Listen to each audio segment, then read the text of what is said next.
All right, perfect. Hello, everyone. Welcome to another Mental Health Monday. I am really excited for our conversation today. I think it's going to be a really great one. I am joined today by Peter Teuscher.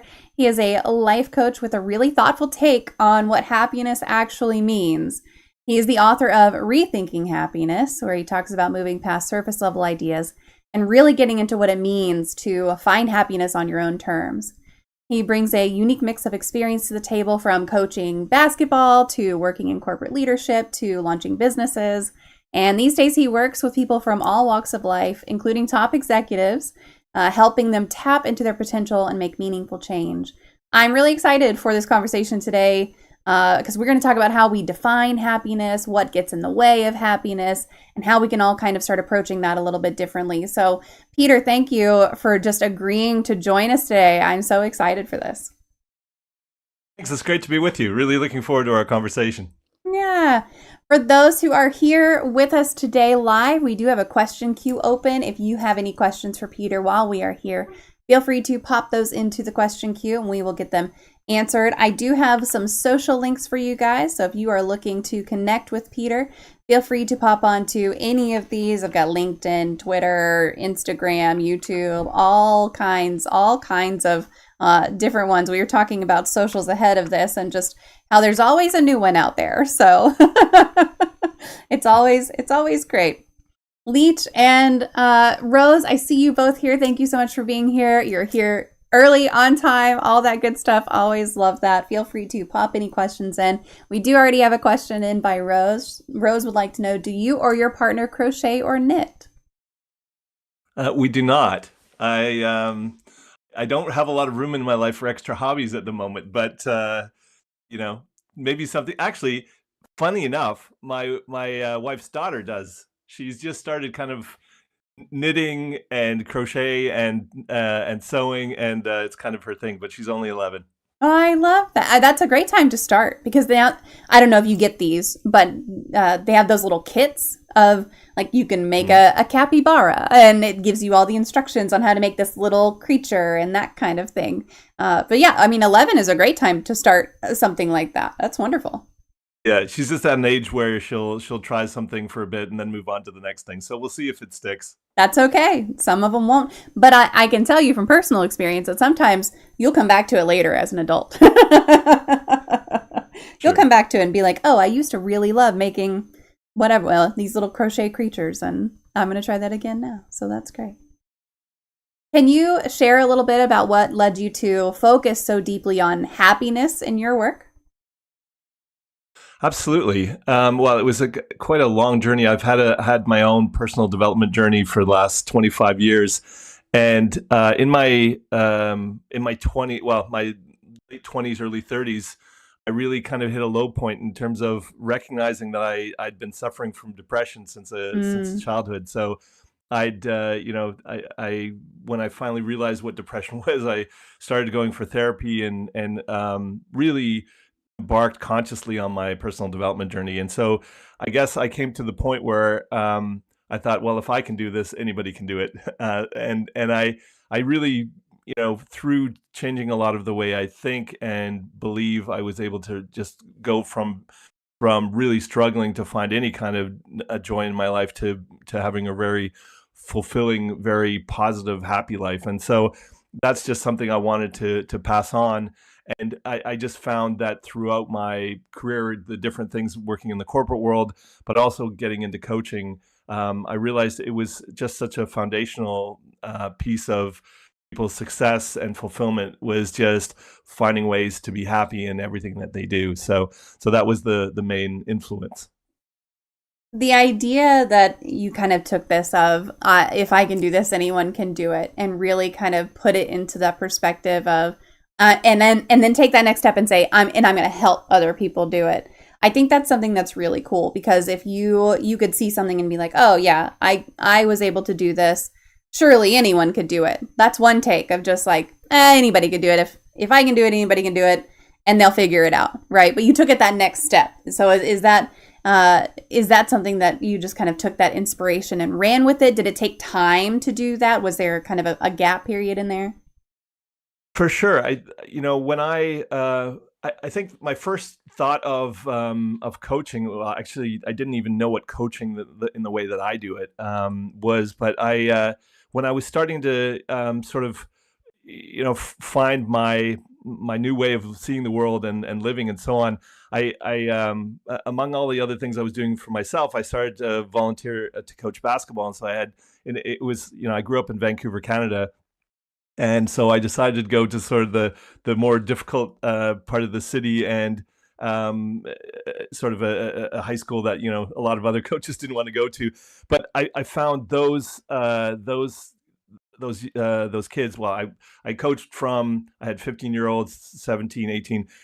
But I always found that being able to give something back to them and mentor them in some way, and everything that I was just learning on the process of learning, I was teaching to them, and it anchored it further in me. And so that was when I after those couple of years of doing that, I thought, wow, I wonder if I could do this for a living. And then I didn't come back to that until I'd moved over to Europe.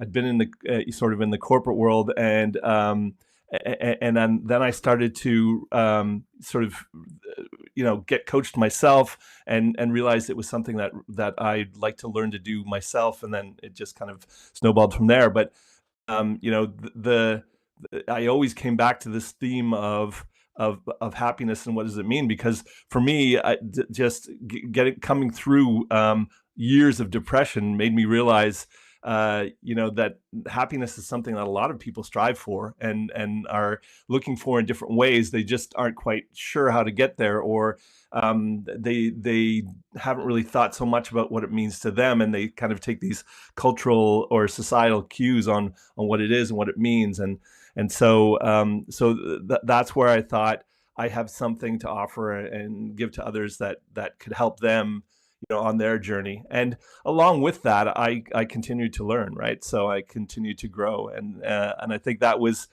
that personal growth and helping others, and passing it on to others was what drove me along the whole process. That's wonderful. And I saw Rose asked what inspired you to become a life coach. So I think you kind of summed it up right there as well. But was there anything else that went into the inspiration for this particular path? Yeah, I'd taken a number of different courses to see, how does this sit Mm. with me? Do I think I could be good at this? Do I have something to add value to others? And then when I finally got certified as a systemic coach, that's when, through that process, the one of the trainers actually approached me and said, "Hey, listen, with your corporate background and your and now this coaching, there's lots of work out there." And he helped kind of get me in the door. And so I started at first.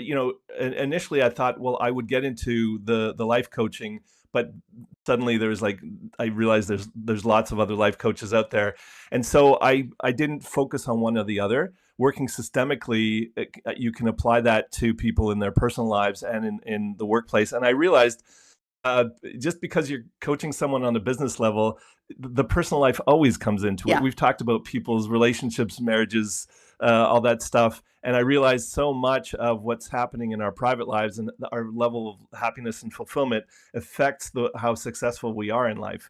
And so, there's no separating the two, And so I think when I realized, I guess to go back to the question, when I realized that I had something of value to give, that's when I really went for it in a more committed, focused way. Yeah. I really want to dig into kind of like that definition of happiness and everything. But before we get there today, I would love to know if you have a true crime story that fascinates you. Um, Actually, it's an interesting one. The first thing that comes to mind is it's quite a sad story, but I don't know if you remember Jean Benet Ramsey, the Oh, little girl yeah. who was like the beauty pageant queen, Mm-hmm. and the whole invested. Her parents were suspected, and so on. And I just thought it was a story that, yeah, I don't watch a ton of news, but it was a story that I really got wrapped up in, because it's just so sad at that age, and how heartbreaking that story was. So that's the first thing that comes to mind. Yeah, that's one. There's a Netflix documentary on right now about John Benet Ramsey, and I like watching true crime documentaries and that kind of thing. My 18-year-old has picked up on that as well, and so I'll be sitting here. He gets home pretty early. He's a senior in high school, so he gets home pretty early. He doesn't have a whatever his last period is, and so he'll put something on the TV. Well, the TV's right outside of my office. And so I'll hear him watching something like, "What are you watching?" And the other day he said, "Oh, it's this documentary about this little girl." And I was like, "Oh, what little girl? What little girl are we talking about right now?" And it was John Benet Ramsey. I'm like, "Oh, that was heartbreaking." Like, oh, that Yeah. whole story, absolutely heartbreaking. And it's not solved, right? Like they still don't have an Yeah. actual answer. That's something that uh, that's something that really kind of gets to me is there's no answer, and at this point we aren't likely to have an answer. Although, No. to be fair, they did just like find some DNA evidence about Jack the Ripper, so who knows? Like that's way back. Going way So back. yeah, so I mean, there's always new developments and always new technologies coming out that could help with things like this, but especially in that case, it's just there are so many missing. There's so much missing information, so many missing pieces that Yeah. it's unlikely to get an answer for that. But yeah, it's a fascinating story, and there is a great documentary on Netflix right now. I'm sure there are plenty of others too, but Okay. it's a good one. Interesting. Maybe I'll have to pick it up again and see where the story went. Not far. Unfortunately, not far. But that's one of those things. If you can stomach watching information that isn't all the way developed and all the way out there, it is a good documentary. I do recommend it. Okay. So, getting back to our topic tonight, how do you define happiness, and has that definition changed for you over time, especially given everything that you went through that you just talked about? Yeah, I think first of all, it's important to point out that for very deep topics like love, happiness, it's a lot of definitions or trying to sum it up really just kind of points to an answer. Sometimes it's really difficult to put it into words, but I think the definition or the way I look at it now is happiness. I see as part of our sort of emotional guidance system. It's for me, happiness is just the feedback that tells us whether the way we're living is on track with our deeper needs, our core values. It's when we're making choices that are on track with sort of those inner needs, then we feel happy. And or the other piece of that is, the way we are looking at the world will affect, the level of happiness that we have. And so when you happiness is in the moment, so it's not like a lot of people think of happiness as in terms of these goals. And you asked me about my how it's changed for me over time. When I went through periods of depression, I didn't think happiness was possible for me. And then Mm-hmm. when I started to change, I thought I had the if, when, then kind of a thought that, when I have the right relationship, when I have the career that I want. But, I started a business with my brother, and it was like kind of this dream for us. And we got it going. And then, and the thing was, this was in our 20s. It was a lot of people thought we had this dream life. And then still I was going home sad and Mm-hmm. unhappy and unfulfilled, and that made me feel even more guilty about it because I had no reason, right? And so that's why I think that when you make it a destination, that's the problem. I think there's a lot of times people will live their life with these peak moments, this great vacation or this milestone they've hit, and then everything in between is like filler. And I think that's so sad because you're missing out on so many opportunities for happiness in between. Like there's in every moment of every day, there's a chance for that. And so we'll get into it a little bit more deeply, but I think that's where recognizing that it's not some goal to be achieved or something you're going to work towards for the future. It's something that you either have now or you don't, right? So Mm-hmm. does that make sense? It does. It really does. And you talked about the alignment of, what your ideas are and kind of that happiness piece. Did you ever have a moment where you had to define that alignment for yourself? You had to define those values for yourself and say, this is what matters to me. This is what would make a difference in my life kind of thing. to help you recognize happiness that was in front of you? For sure. It took a long time, and I think once I started, getting all the on the whole personal development journey, and I was learning all these new things, and then I started getting into spirituality and things like that, and then you always think, well, when I reach, I don't know, you might want to call it enlightenment or whatever. Now I don't believe in, achieving that. I think it's just this ongoing process, and so when you realize that it's not this. It's not this place you'll get to and then you'll be happy, because Mm. I certainly still have my highs and lows like everybody else. I just they're not as extreme, and when I am in a state where I'm feeling a bit down, I have all the tools to get myself back in that state, and that helps me live a life, for one, that for me feels happier, and I think it puts me in a space where I can give more to others. And I think that's why it's such an important topic for me as well. Yeah. I know you talked about the coaching and kind of getting into corporate leadership and how that just sort of flowed into one another and everything. Were there just points along the way, or was there anything specific at any of those moments that helped you kind of shape your views of happiness and how it ties to mental well-being? Yeah, well, mental health is something that didn't know anything about when I was in my, when I was in my 20s. And I remember hearing this public service announcement on the radio saying, if you're experiencing, and they gave a list of symptoms, you may be suffering from depression. I thought, wow, there's a name for how I feel. Oh, And wow. so, and yeah, and so and it just made me realize that your state and the way you see the world, when you're depressed, it's really difficult to see any kind of opportunities, any good things in your future. And then having that contrast in my life, I think that was the big difference. When you look back and you realize how far you've come, and you recognize that other people could be suffering in the same way, or maybe they're not depressed, but their life events have put them in a position where they don't see all the opportunities or they just haven't done the work to look at their own core values, and recognize the things that actually do make them happy. I think that's where I realized that I had a lot to give to others, and so for me, the thing that changed my life the most was recognizing the beliefs that were holding me back and the negative thinking habits that kept me looking at life from a very negative perspective, and then also kept me in a very negative and limiting state.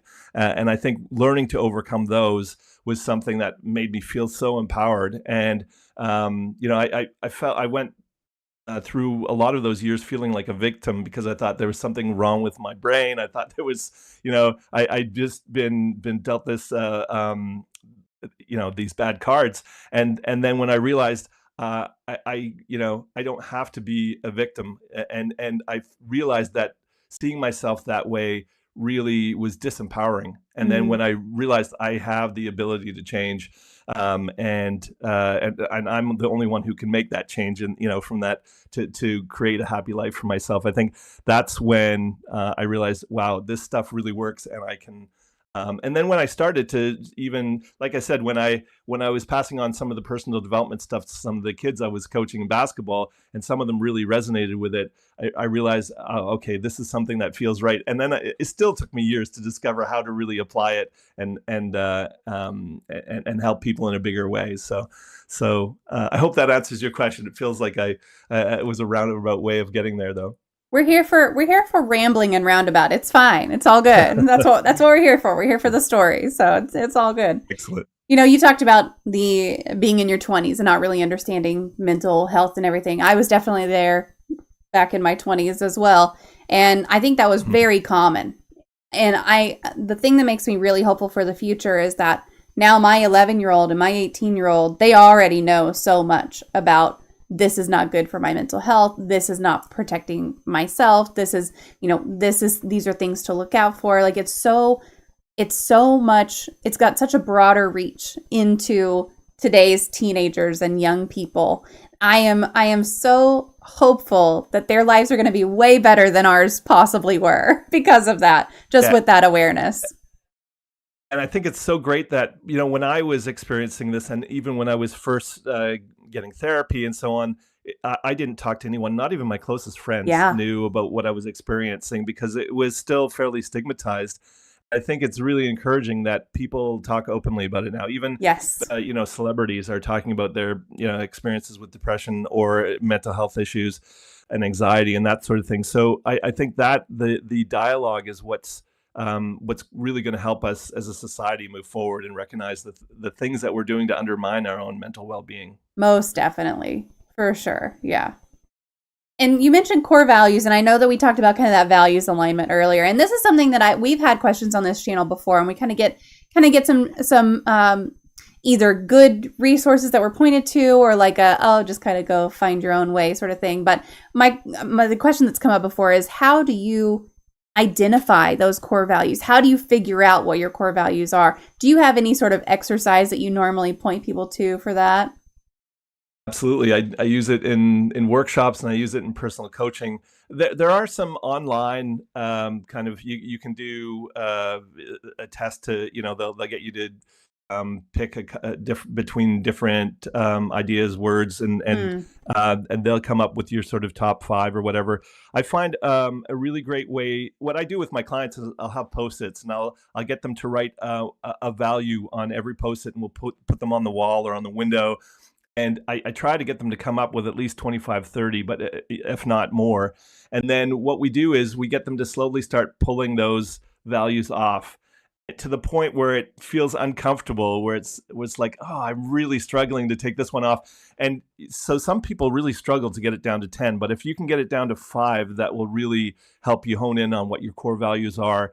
And but I wouldn't go for more than 10. But if you don't have those post-its or that as a resource, just get a sheet of paper and don't write lists, but write them randomly around the page. Just every value that you can think of, from honesty to courage to, loyalty or whatever. But come up with as many as you can. And then what you can do is start crossing them off one at a time. And when it starts to feel really difficult to go, no, I can't let go of this one, then you're very close there. Just push yourself a little further. But yeah, and by doing that, you can kind of get down to your between 5 and 10 core values. And I find that when people are, say, in a relationship or in a workplace where they are living contrary to their core values, that leads to a lot of unhappiness. You cannot lead a life where you are neglecting most of your core values and then still try to be happy, right? So I think that's such a fundamental piece of this, figuring out what's going to make me happy. And that's why I go back to, happiness is this feedback loop. It's telling you that, there's something that the choices you're making and the way you're living your life is in contrast to those values or these needs that you have. Yeah. It can be really hard to kind of identify if you just say, oh, just go figure out your core values. But then I do think writing all of those, putting them on Post-its, and I love Post-its. I've got, let's see, 1, 2, 3, 4, 5, 6 stacks of Post-its on my desk right now because they're all different colors, of course.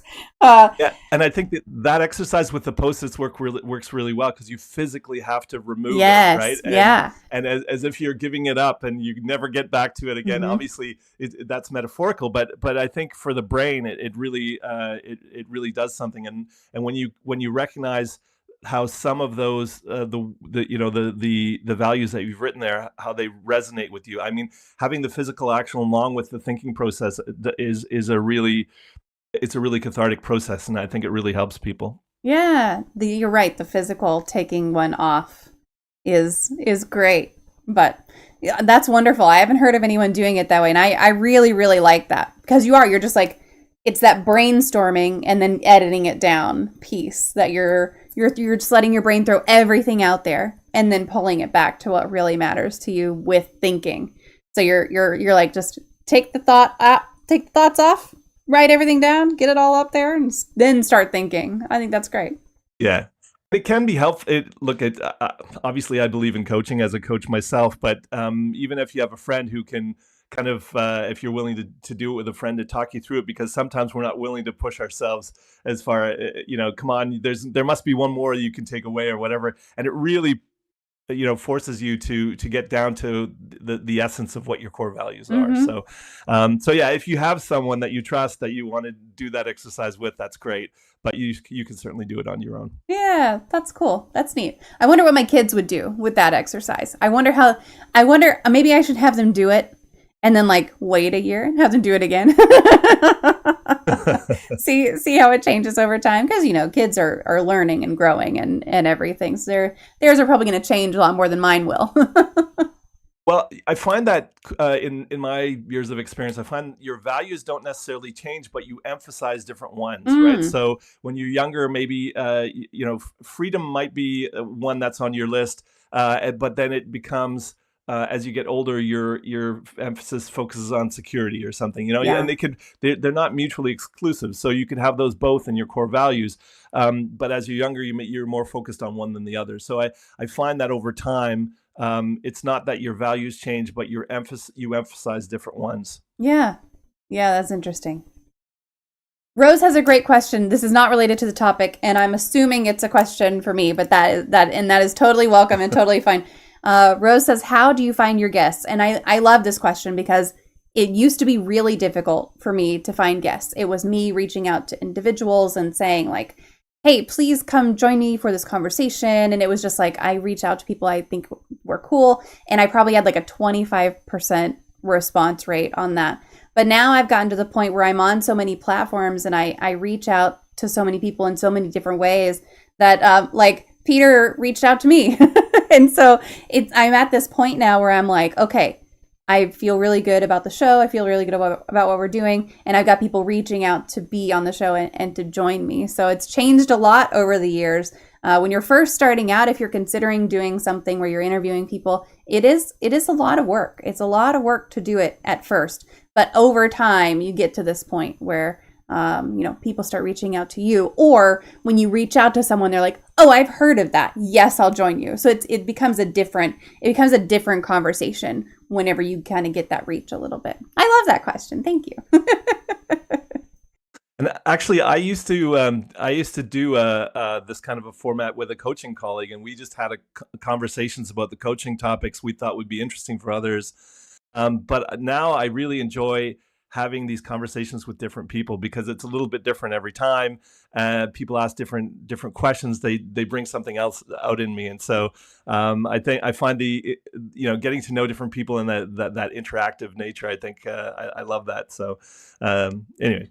Yeah, it makes it a lot of fun whenever it's a two-way conversation. Makes it a lot of fun. Because when I first started the show, I definitely had the times where if I had a guest cancel or something, I would try to just do some research on a topic and do a little bit of a deep dive. First of all, that's a ton of work. And doing the interviews is already a ton of work. But that was like an extra ton of work. It was like doing a book report every week kind of thing. But also it's different whenever you're talking to someone and you can get that immediate feedback and have that conversation and get the different viewpoints. I think it brings a lot of value to do that. So if you are looking to do something and you are looking to find guests, feel free to reach out to me on Discord, and I'm happy to help kind of guide you with what I've done and what I've learned over time. I'd be happy to chat with you for sure. So, Peter, what are some common myths or maybe misconceptions people have about happiness? Well, I think the most common one, and even when people say, actually, I know it's not this destination, but a lot of people are still, putting happiness somewhere in their future, or they have these expectations for when people get married. It's supposed to be the greatest day of their life. Things like that. I think when you put so much pressure on one particular experience to be full of joy and happiness, I think that is where people go wrong, because there's so much pressure on that one. And like I said, life is not about these peak moments. It's about finding the happiness in individual moments. And I think a lot of people expect these external conditions to be right before they feel happy. But I always remind people that happiness is this inside job, right?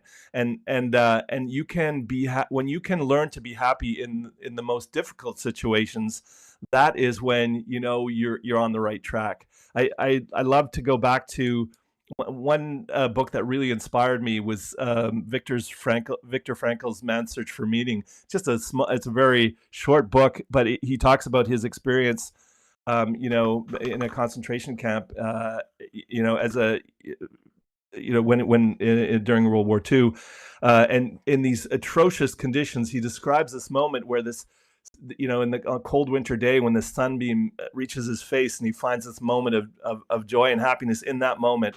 I remember reading that and I thought, if he can do it under those atrocious conditions, anybody can. And that just kind of points to the fact that, it's not this getting everything in your life the way you want it and then you'll be happy. It's finding a way to find happiness inside, regardless of the external conditions. Yeah. It can be really hard to find on some days though, right? Like For sure. some days it's going to be extraordinarily hard. I am sure there were plenty of days for Viktor Frankl that were incredibly hard to find that meaning and everything. Of course. But happiness, I think the thing that I have heard before from some folks is like, I'm not always happy. And of course you're not. You're going to experience a whole range of human emotions. Like that's totally normal and expected, right? Exactly. And because I think this expectation that you should be happy as much as possible, I think that in itself creates this expectation that's going to lead to more unhappiness, Yeah. because if there's, like I said, for me, it's this combination of how I'm living my life and the choices I'm making, or the way I'm seeing the world.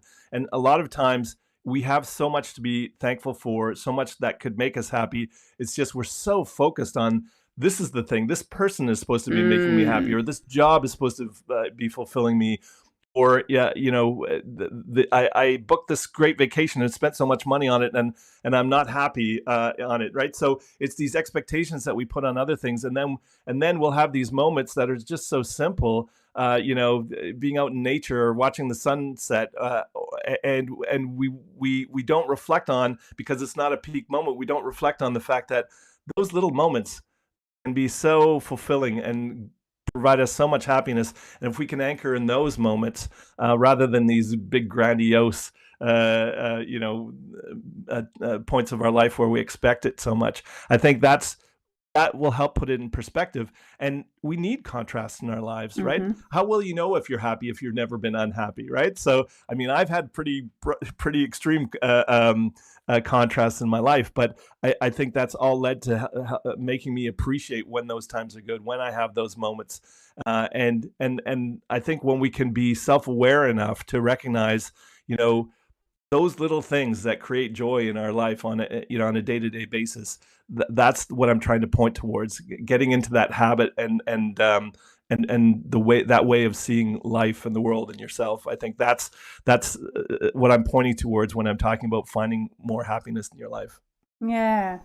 I've got a shirt with a quote by Dolly Parton on it that says, if you want to enjoy the rainbow, you got to put up with a little bit of rain. And it's that contrast of, love that. You're not going to 100% of the time be happy. You're going to have to go through some periods where it's not happiness, so that you understand what the happiness means to you.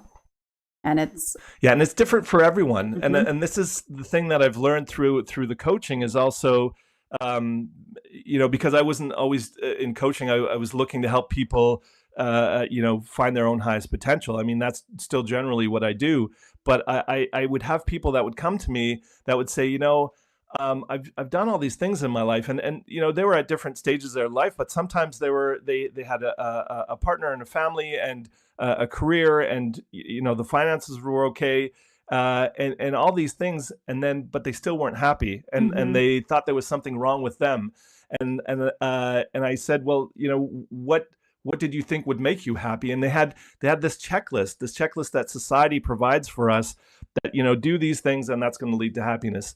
And they're all external. It's not those internal things that, like understanding your values and so on. And so I think that was such a revealing moment for me, having these people come to me, realizing that, what was making them, part of the reason they were unhappy was that they were following somebody else's checklist for what it meant to be happy.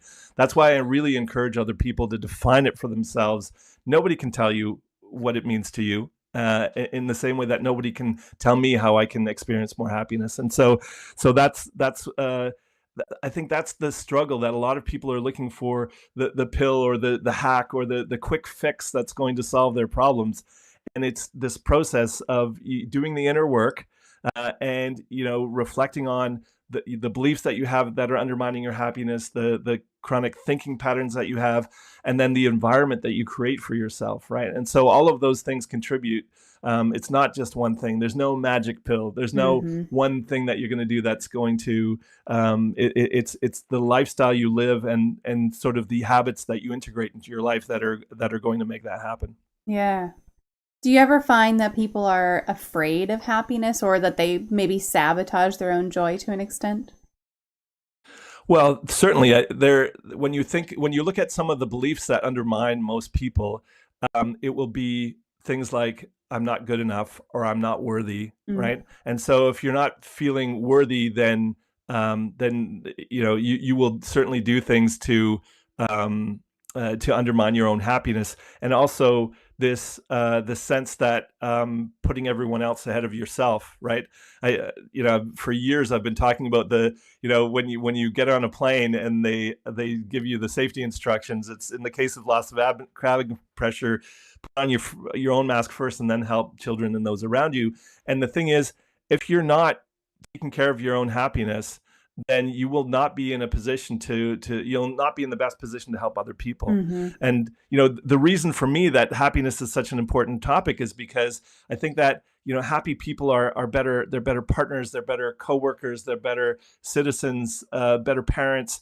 When people have found authentic happiness in their lives, they make better choices. And so you have so much more to give. And so I think a lot of some of the most selfish people are just unhappy, and they're making choices that are selfish because they still haven't found their own fulfillment, right? So I think that's such an important point for people to reflect on. How can someone recognize the difference between, yes, this is true happiness, and going back to what you were saying earlier, oh, that's something that I'm expected to have, or kind of that performative piece of it? How can you tell the difference?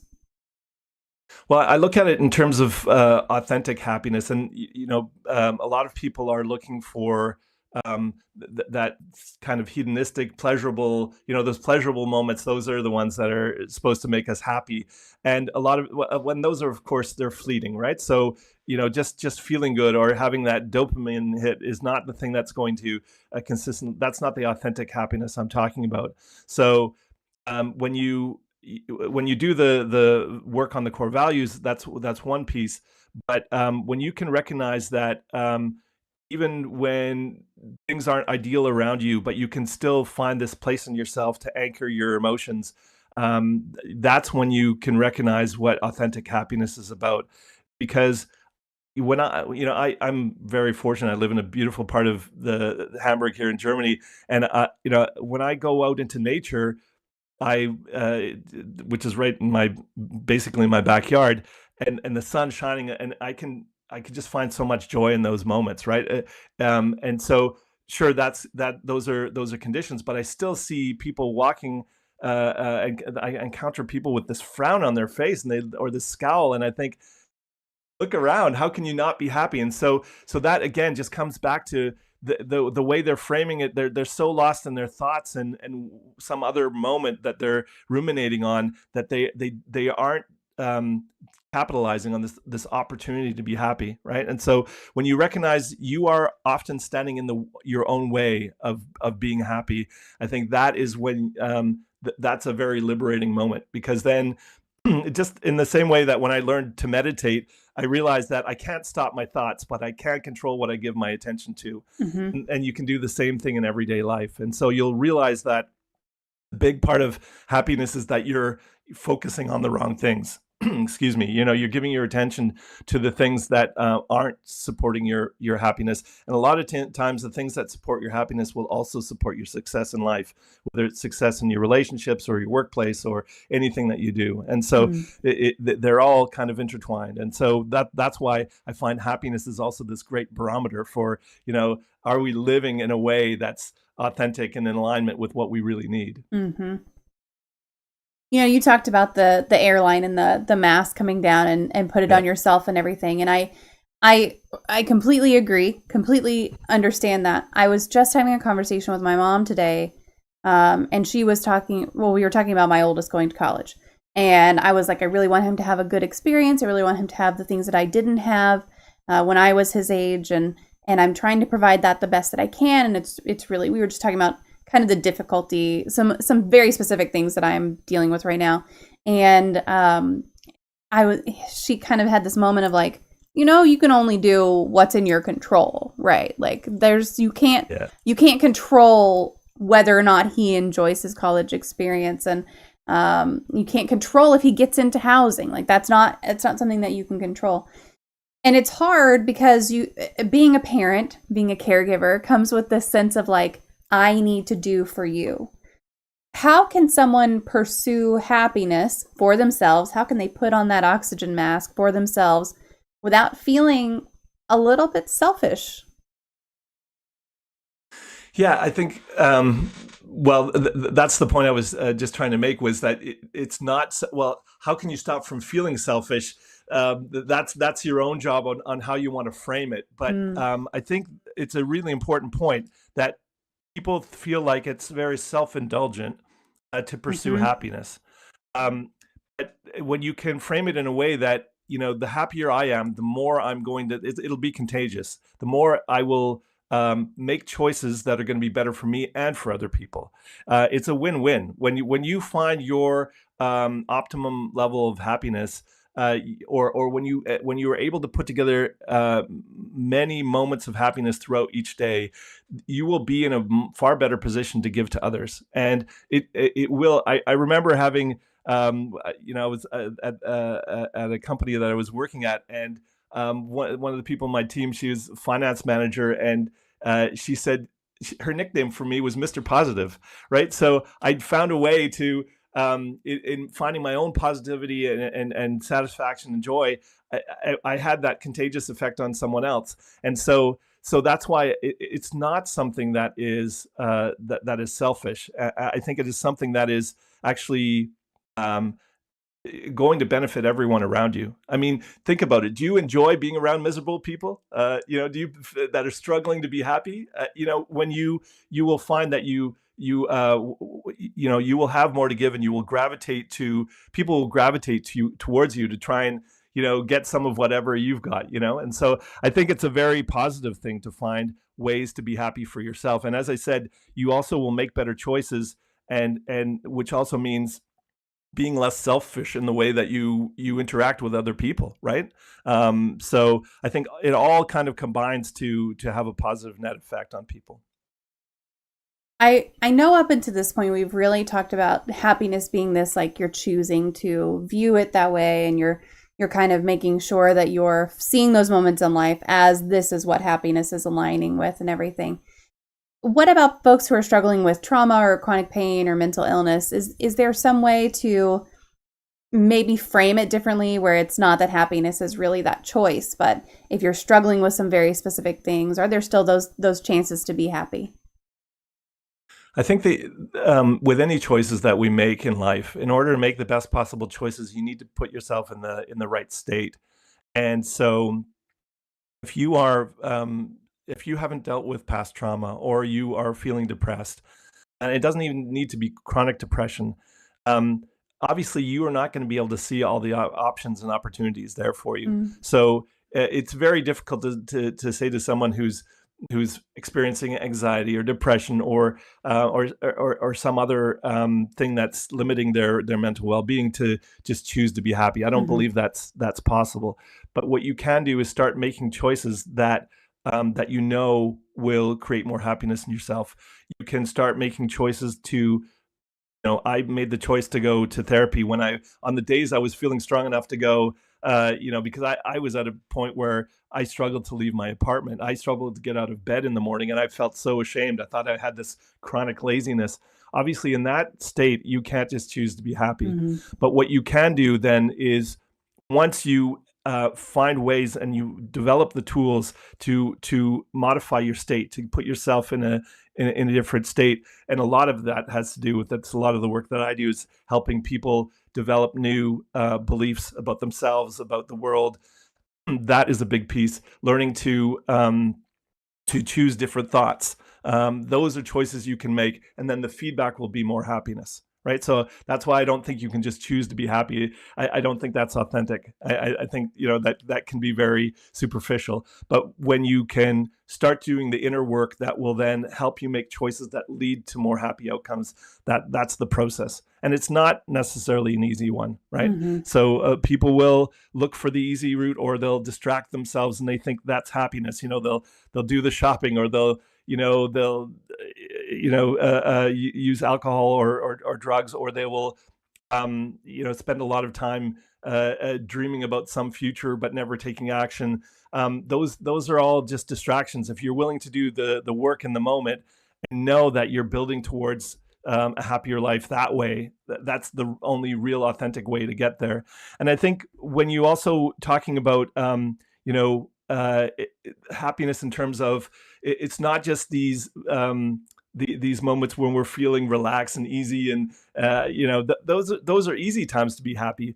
But we also what also fulfills us is are these challenges that we overcome. Some of the things that really fulfill us are these things that we struggled with and we thought were terrible at the time.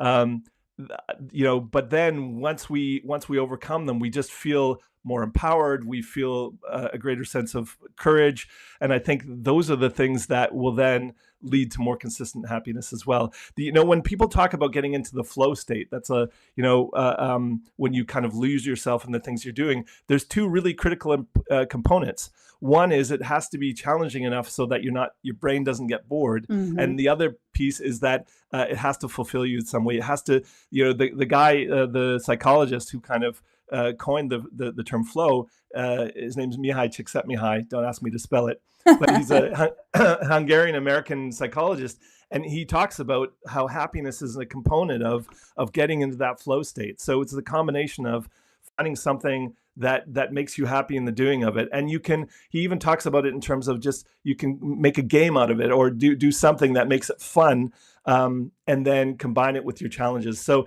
happiness is not just about making it easy, just the stuff that makes you that's pleasurable. It's also rising to the challenge, and you just doing things that challenge you and make you feel stronger, make you feel good about yourself, make you recognize your own potential. All of those things will help give that happiness feedback that I was talking about. How do you guide someone who says, that's great, but I don't even know what's going to make me happy anymore? Yeah, that's why I really encouraged people to define it for themselves. But when we get down to it, a lot of times, what is making people unhappy are their own beliefs and thoughts. So it's really hard to be happy when all of your thoughts are negative, right?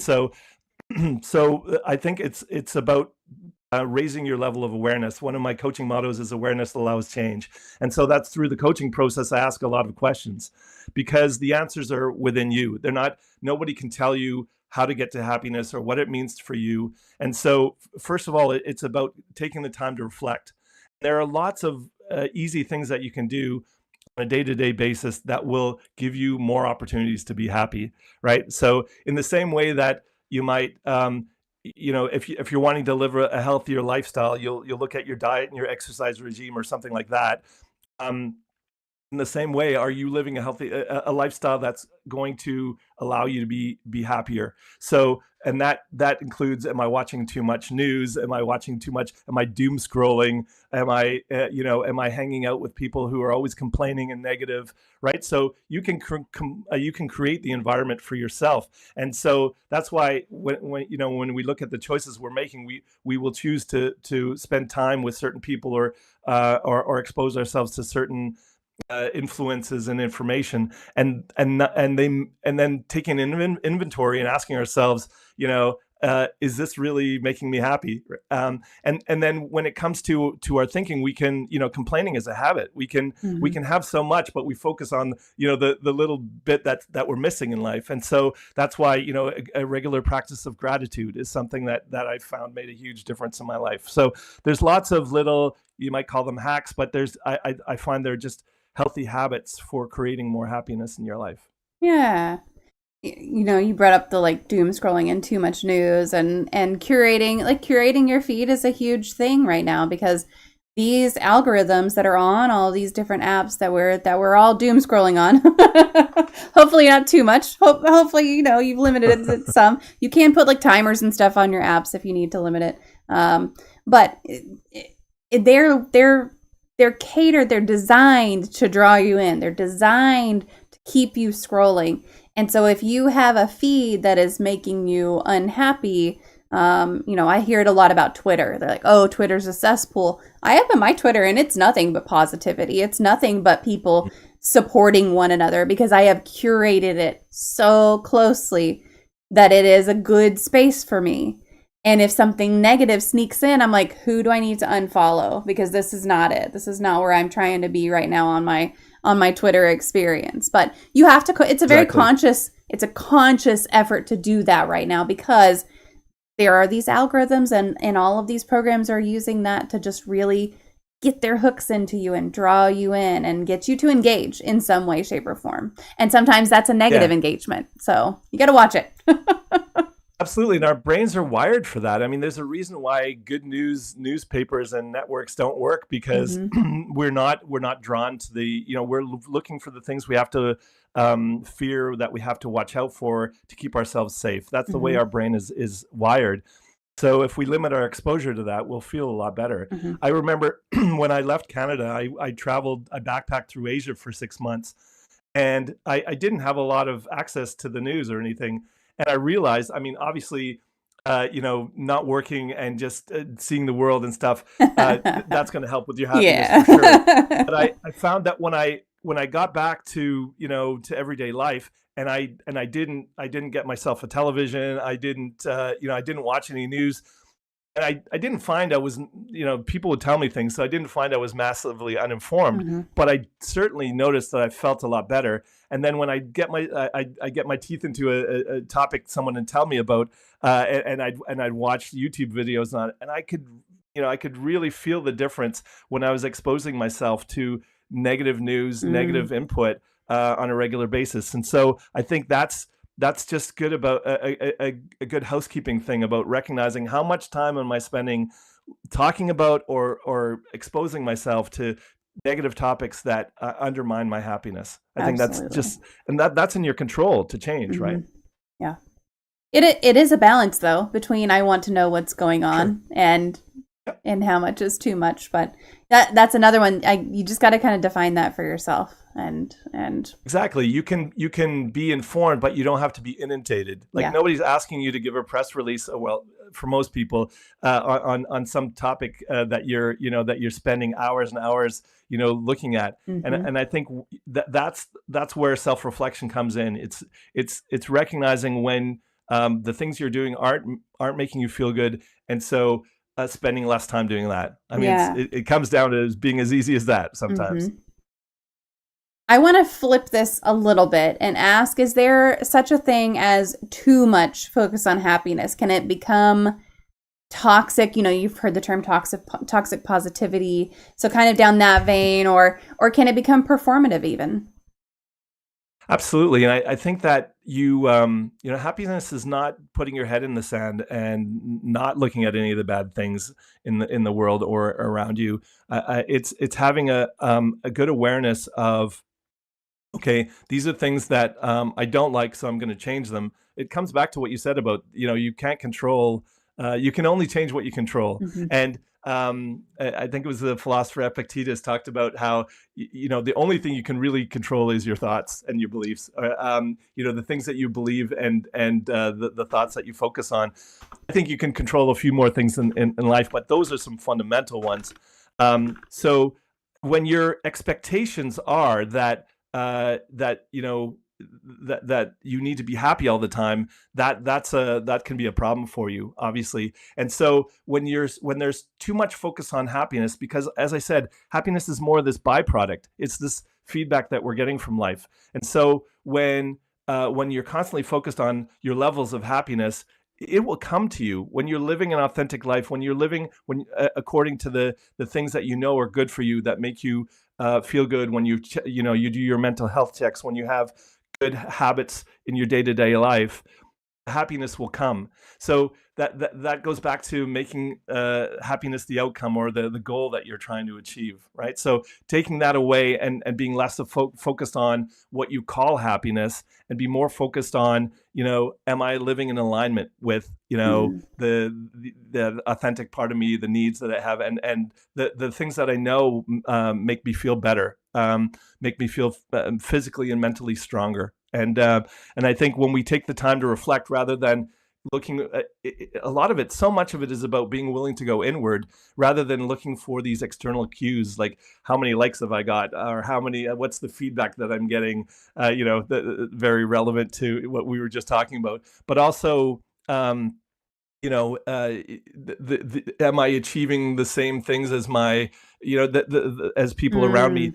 The competition is never with other people. It's only with who you were yesterday, right? So if you're continuing to grow, that's going to be, continue to grow, evolve, and fulfill yourself is going to give you way more happiness than any of those other things, like impressing other people. And that sounds like, that's difficult in our society for people to do, Yeah. right? But you can do it in small steps and small increments. And then the more you realize that the things that really make you happy are not the things that we're told through social media or we're told through advertising. That's why I always come back to this: define what it. Start to investigate, do experiments. I mean, that's one thing about living in a complex world. The solutions are done systemically, and the way you find the solutions is by making little experiments, right? Trying out little things, and then when you find something that works, integrate it into your life. And it's these building blocks, right? So there's no one easy solution. You need to find the definitions that work for you, and then find the little hacks and the daily habits, and then put all those pieces together, and that's going to create more happiness in your life. But saying, okay, I need more happiness in my life, therefore I'm going to do these things, and that externalizes it, and it's got to be that inside job. Yeah. I think it's also really easy, going back to the social media bit a little bit, because it's real Mhm. easy to look at things like Facebook and Instagram, and you do see those moments of other people's happiness. And it's real easy to compare and be like, oh, I need something to post like that. I've got a friend who decided that this year, for 365 days, he is going to post every single day. And I'm like, Mhm. that's great. And I was worried whenever he first said that, because I was like, oh no, how fake are his posts going to get? But he's kept it pretty Mhm. real. He's kept it pretty real. He's It's like, great. boy, that storm woke me up last night. That's the post. And I think we have it's such a warped reality right now, because you go on and you just see all the happy moments or all the pictures and stuff. Like I almost exclusively post pictures of my kids and pictures or quotes of things that they've said that are funny, because they're just gold mines for funny stuff that they say. But yeah, it's real easy to look at that and go, oh, her life looks great, because I'm not going to post when it's shit, like Yeah. it's just not reality. No, and we've all seen people who for their selfie, they got the big smile, and as soon as they're not taking the selfie, they're back to, Yeah. and they're not nearly as, putting out this happy vibe. And I think we always, and celebrity is this great example of, we see these people living these supposedly great lives. And I've worked with, and I've known, so from celebrities to wealthy people, and I can tell you that they are not any happier. And if anything, this pressure for, they feel to how they should feel, or being so externally controlled, or having to put on this inauthentic self for other people, that makes people really unhappy. Or people who are wealthy, who think that people will think that money is going to lead them to more happiness. Certainly, if you're struggling for money, that it's harder to be happy. But certainly, if you get to a certain place in your life, getting that extra 10 grand a year, or getting that nicer car or whatever, that's not going to incrementally make you any happier. And the research has been done on that. So I think when when those sad cases, when you see people who seem to have it all, whether they're musicians or actors or whatever, and you see that they've got the celebrity, the fame, the money, and yet they take their own lives, that is just a perfect example of, it's not what it seems. And it's the same for social media. People are putting on their best face. They're showing you their peak experiences. And again, I go back to, happiness is not about those peak experiences. It's what you do in between that's going to create overall more happiness in your life. Definitely. And we've talked about the external things don't necessarily matter, but are there external things that matter? Well, that's going to be different for everyone. Obviously, I gave the Viktor Frankl example, and those are conditions it's really difficult. So when there are, we talked about the, control what you can control. And obviously environment is an important one. It's really difficult to be happy when, like when I look back now, and I realize all the things that affect depression, for example. You can, if you're dehydrated, it can affect your depression. Your diet, if you have an unhealthy microbiome, that can affect your level of happiness or depression. And so there are lots of external things that you can control. And so, but then again, we go back to what are you exposing yourself to? And it can be difficult, when you have a set of friends, or you have family that you feel committed to. Some people, you need to limit the amount of time you spend with them, because they don't support your happiness, and you can be there for them, and you can still, I'm not asking people to cut off people out of their lives, although for some that may be sometimes it's necessary. But, yeah. But it's just recognizing, okay, what level of exposure to these people is going to, can I work with, right? So certainly you will know the things that affect your happiness. Again, working on it, looking at it as a feedback mechanism. So when you consistently recognize that, spending a lot of time with these people, or spending a lot of time doing this activity, is really not making me happy, then why do you keep doing it? People think they've invested so much time in relationships, or in doing a hobby or whatever, learning a skill. But if it's not making you happy, why would you continue? We have a limited amount of time on this earth, and so when people feel like they've made a commitment to, whether maybe it's learning something, they're getting an education. And I'm not saying that as soon as we're not happy with something, we should quit. But when you look at over a period of time that consistently, this is not getting any better, this is not making me any happier, it's time to reevaluate, right? It's not something you need to evaluate every minute of every day, because obviously you have mood swings, there's so much that affects us, from being hungry to not getting enough sleep. And so those are the things you can control. Obviously, it's really difficult to find more happiness if you're not getting enough sleep, because that can definitely affect your mood. And so look at the lifestyle choices that you're making, and make sure that physically, so it's this combination of the physical, the mental, and the spiritual. I talk about, for some people who kind of shy away from that word, look at it from, the emotional sort of center, right? So when you look at those three areas and make sure those are properly taken care of, then you'll be in a better position to be happy. And so those are the things that I think, the controllables that you can try and control. Mm-hmm. There's also there are people who make you happy, right? There's people who, being around them, it's not that they are responsible for making you happy, but the other day we were watching, what show were we were watching? Some show. It was Supernatural, and they were talking about everyone's version of heaven. And my nephew happened to be over, and he said, what would your version of heaven be? And I was like, you know what? It would be one of our family lunches, because every month we get the whole extended family together in one place, and we have these lunches and we celebrate whatever needs to be celebrated. Easter was just recently. We also had birthdays on that one. And so it's just like whatever is happening that month, whoever's birthday it's been, we just get together, and it's just a big, half a day of being together and celebrating. And it's the conversations that are happening and the shared inside jokes and everything from whenever all of us were growing up together and all of that. It's like, those are the kind of moments where I find a lot of happiness. And if the people weren't there, it wouldn't necessarily be as happy. So I think also it can be real easy to say, like, okay, well, maybe it's a person that's a problem, but maybe it's a person that you could spend more time with too. It could be the other direction. Exactly.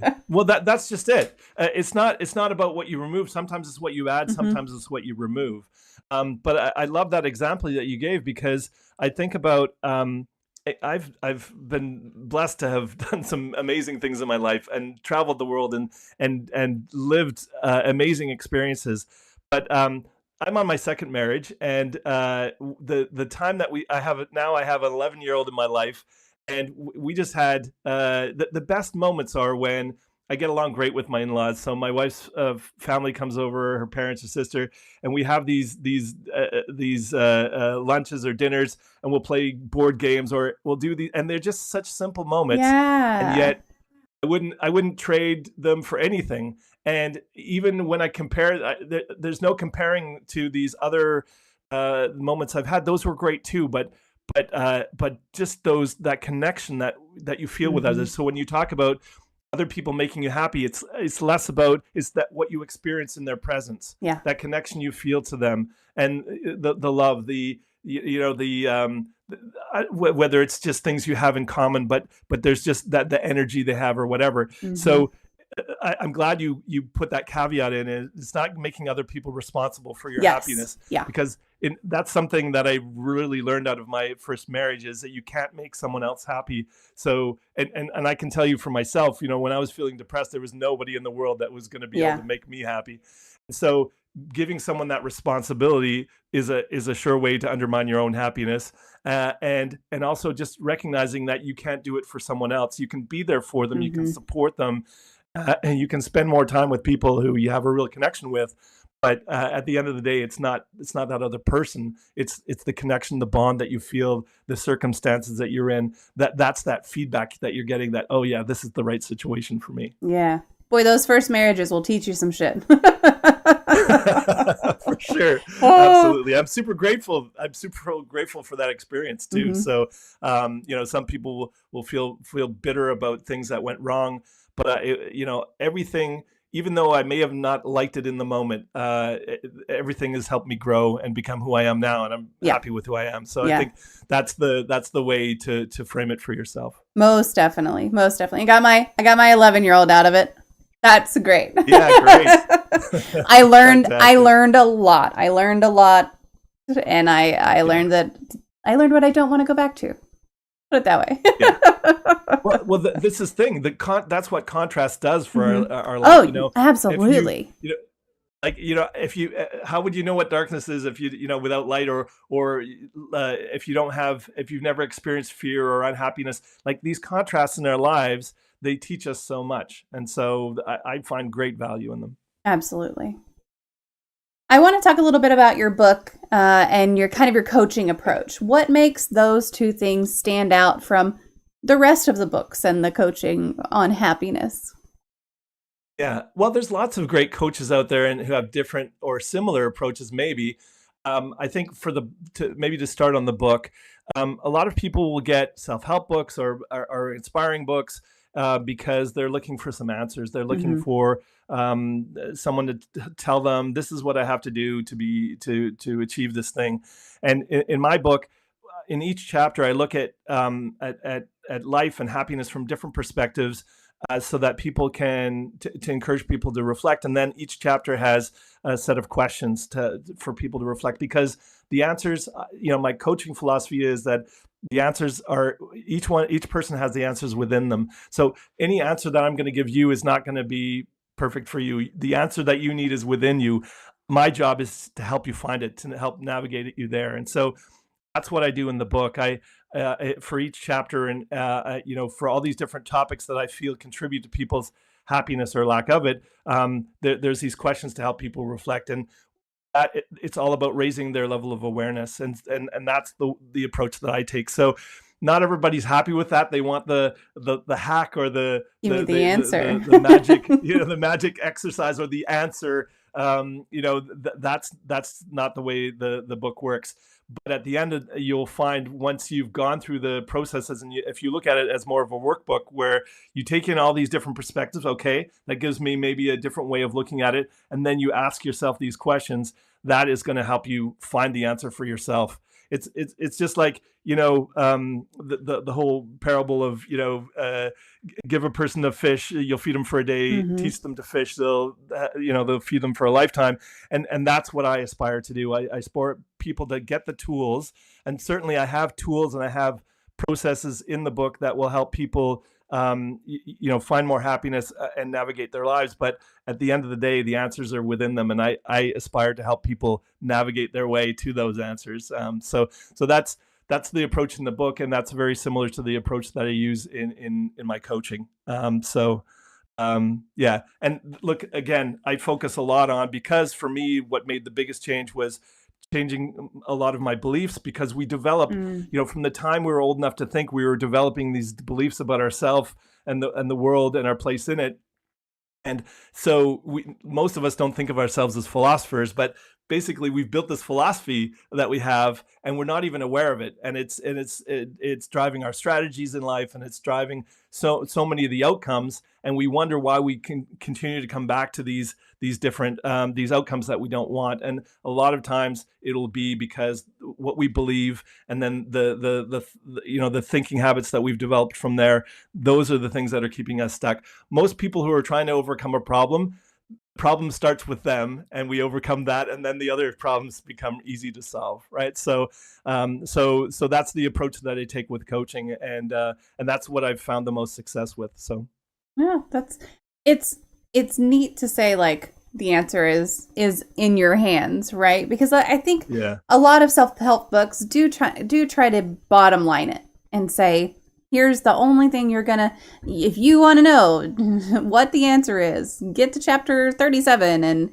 and we'll get there. Or, doctors hate this one trick. So you gotta just kind of make sure that you're applying it to yourself. And that goes with a lot of different self-help books as well, and a lot of different strategies. You got to customize it to yourself and take what works for you too. I've read many books where it's like, oh, I really like this one piece of it. And it's okay to say, I'm going to take that one piece with me. That's mine now. Thanks. Exactly. And the thing is, what I really stay away from is telling people they have to, they must, they should do these things. I offer opportunities, and I just think choice is such an important thing. If it resonates with you, choose that, right? So I'm giving you, here's a selection of things that you can do. Choose, and that's the most empowering thing that you can do. If you do it because you think I'm an expert who's going to give you and then it doesn't work out for you, that's not the way it's meant to work. It's meant to go, okay, look, and trust your inner guidance system in the same way that happiness is part of that guidance system. I'm a big believer in intuition. It's part of one of my chapters about the foundation of my philosophy. We have so much wisdom within us, if we would only listen to it and tap into it and access it. But that takes a level of self-awareness, and it takes doing the work. And a lot of us are just still very externally driven, and we don't trust that part of us. And that is a process in itself. So I think trusting yourself and listening to your inner guidance is a big component of finding more happiness. Yeah. What's one small mindset shift that someone could try today if they're feeling a little bit stuck or a little bit unhappy? Well, mindset is a big one because mindsets are kind of the script we live by, and that really affect our strategies. But one thing to help us cope with some, I've talked a lot about thinking habits, and one of the things that I like to do is easy ways to shift people's thinking. And I work with affirmations, and sometimes when I say that, people will roll their eyes and they think, yeah, well, it doesn't help me just to hear positive things in the morning to a soundtrack, or to tell myself things I don't really believe in the mirror. And that's such a key thing. I focus very much on when you find you have a topic, or you have some thoughts that reoccur that are very negative, that are bringing you down, that are affecting your happiness. I'll look at those, and we'll create one statement that contradicts those, that counters those Mm. negative thoughts.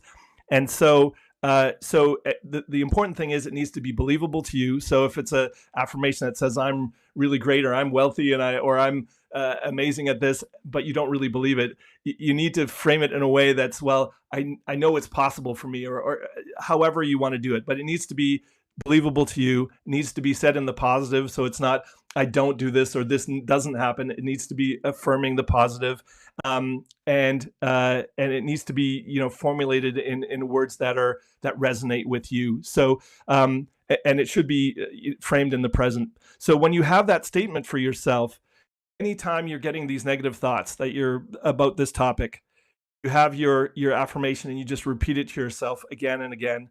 And then it'll fade, and then it'll come back, and you have that in your back pocket, and you start repeating that with it. If you do that consistently over 30 days, you'll find that topic or that group of thoughts will stop coming to you, because your brain is like, I like to give the metaphor of, imagine you're walking through the forest, and you want to, you want to take a new path. It's going to take a while for you to walk that path in, but if you keep walking that path, eventually the other one will grow over. And that's the way with the neurons in your brain firing together and creating these pathways. The more you think a thought, the stronger that pathway in your brain. And then you start thinking other thoughts, that then weakens, and you strengthen another pathway.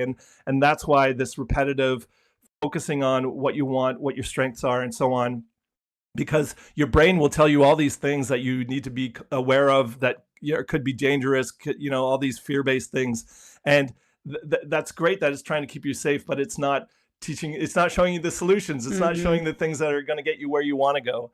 And so when you can take control of those, that's one of those hacks that I find people most often tell me is super helpful, has really changed their thinking. And you can use it, apply it to so many things. If you're having trouble sleeping because you're worried about something, you can use that. If you have something that that puts you in a negative mindset, or that causes you to make negative choices, you can use that affirmation to help change that frame of thinking, in order to find new options and make new choices. So that's something that I find super helpful. Now, do you recommend getting really specific with that? Like if you're struggling with one specific group of thoughts, do you recommend specifically targeting that for 30 days and then updating it every 30 days? Or how do you usually recommend that? Yeah, I think it's topic specific. Like Mhm. I find the more general it is, the less effective it is. That's what I was Because thinking. you have so many, you have thousands and thousands of thoughts Yeah. every day, and so and most of them, a lot of them are negative, and they're repetitive. So it's about finding the things that are pick one topic that's negatively affecting you now, and make a statement that refers to that. And the more specific, the better. Because, and then once you have that success, and don't start with the most difficult ones, right? Start with Right. something, and then once you have success, build on that. And then you'll find some of the most stressful things, the things you worry about a lot, you'll find you'll massively be able to reduce that, which will in turn reduce your level of anxiety. It'll improve your sleep. Mhm. It'll do so many things. And then if you do that in conjunction with a meditation practice and so on, like those kind of things will really, really improve your quality of life. Yeah. Bite Mark would like to know, what is your favorite poem? Ah, I would have to say the one that I find most inspiring, that and don't ask me to quote it, because I haven't read it in a while. I'm terrible at about misquoting, but Kipling's poem. It's simply titled "If," and for me, it really talks about if you if you become and live the most optimal version of yourself, regardless of the circumstances, then you will, then that's the path to pursue. And I found it a super inspiring poem. And actually, the actor Michael Caine referred to it years ago, and that's what got me onto it. And ever since, if I'm feeling down, I'll have a look at it, and it'll remind me of what I'm working towards. Yeah, it really is a great poem, and it's not super long either. I just linked it, so if you haven't read or heard this poem, I recommend going. It'll take you 2 minutes. 2 minutes, easy, easy. Very inspiring. Yes, and it's really absolutely. good. What is your favorite life hack? I have so many. I could fill my whole day with different. If I didn't have people in my life and work to do, I could fill my day with lots of different hacks. I find that what's really important for me is having a morning ritual and an evening ritual. But for me, in the morning, how you start your day is such an important day. It lays the foundation for how the rest of your day will go. So there's two things that I do every day, and that's a meditation, whether it's 15 minutes or 30 minutes, somewhere in that. And then getting some form of exercise or getting myself in motion, whether it's just walking the dog or whether it's doing some yoga in the morning. So that combination of getting my mind right, getting my body into motion, that sets the stage for having a great day. And so I recommend for everyone to find some kind of a morning ritual, and not just and certainly not just having your coffee and reading the news. That's probably not going to set the stage for the most optimistic day for you. Yeah, that's me though. Well, not news. I try not to look at the news. I did. Yeah, I mean, having your coffee, I'm not saying there's anything wrong with that, but the things you connect with it, like if you've got CNN running all day or whatever, it's these are the things that if you start your day with those, certainly find the point in the day, if you want to read the news, where you're in the best, strongest state possible, not when you're in an emotionally vulnerable state. That's not the time to be watching the news. Yeah, for sure. I did have to set a rule for myself. I've set many rules for myself about social media. I don't follow all of them, but I set them. But I did have to kind of dial it back a little, because I was just starting that scroll real early in the day. And so I had to set okay, you can be on your phone, you can check your messages and all of that, because I use my phone for work, but no social media before coffee is my own rule. And it works out. You know what's good for you. It works for me. Exactly. So that's what matters. Perfect. Well, it is time for the magic moment of the stream. If you could wave a magic wand and eliminate one common opinion or misconception surrounding mental illness or talking about mental health, what would it be? It would be the way, I remember when I first understood what depression was, and I thought it was, a chemical imbalance in the brain. I think for people to recognize it's not this thing that you're some people have more of a propensity to mental health issues than others, but it's not something that you're just genetically predispositioned to, that you can't change. I think it's really important that people recognize that there are so many things you can do to improve your mental health. It's not something you're stuck with, and it's not something that you necessarily need to take a pill for. For some people, pharmaceuticals are a great way to overcome their most difficult times. So I'm not saying it's you shouldn't, but what I'm saying is that that's not going to be the cure. And so for people to recognize that a lot of things around mental health are everything from your environment to the philosophy or the beliefs that you developed and everything in between. And I think recognizing that it's far more than just this thing that's going on chemically in your brain is, that misconception would help people engage with so many more helpful solutions. Yeah, absolutely. Well, I'm going to go ahead and open it up to any remaining community questions. Folks who are here, feel free to pop anything in. I'm also going to post your socials one more time. So if you guys are looking to connect with Peter, be sure you go on to, we've got website, Facebook, LinkedIn, Twitter, Instagram, YouTube. And you know what I always say, engagement is what really matters. So if you go on there and you give him a follow, make sure you like a couple posts, leave a comment on a post, any of those things to help that discoverability and feed that algorithm with more positive people. So make sure you do all of that. And while I am posting those, Peter, I will just turn it over to you. And if there's anything we didn't get to talk about or any resources you want to throw out there, I'll just give you the floor for a minute while I do this post.